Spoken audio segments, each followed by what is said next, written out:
Welcome to Chalk and Chirp. Good morning, Rudraditto.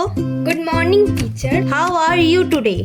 I am fine, thank you. Today we are going to learn about small letter of the alphabets. Are you ready? Yes, ma'am. Okay, now let's start. Okay, ma'am.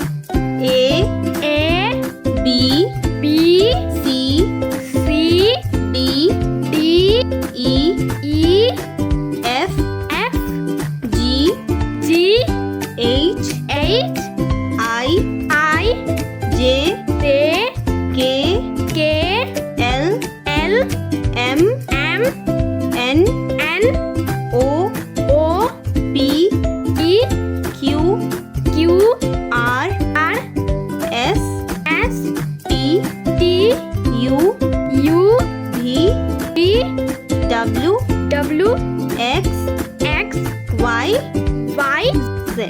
Z. A, B, C, D, E, F, G, H, I, J, K, L, M, N, O, P, Q, R, S, T, U, V, W, X, Y, Z.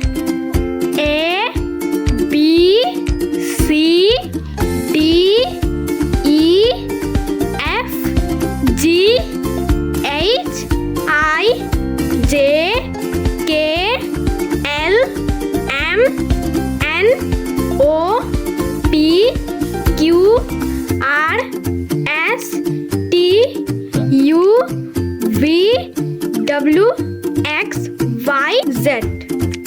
Thanks for watching. Don't forget to like, subscribe and along for more fun.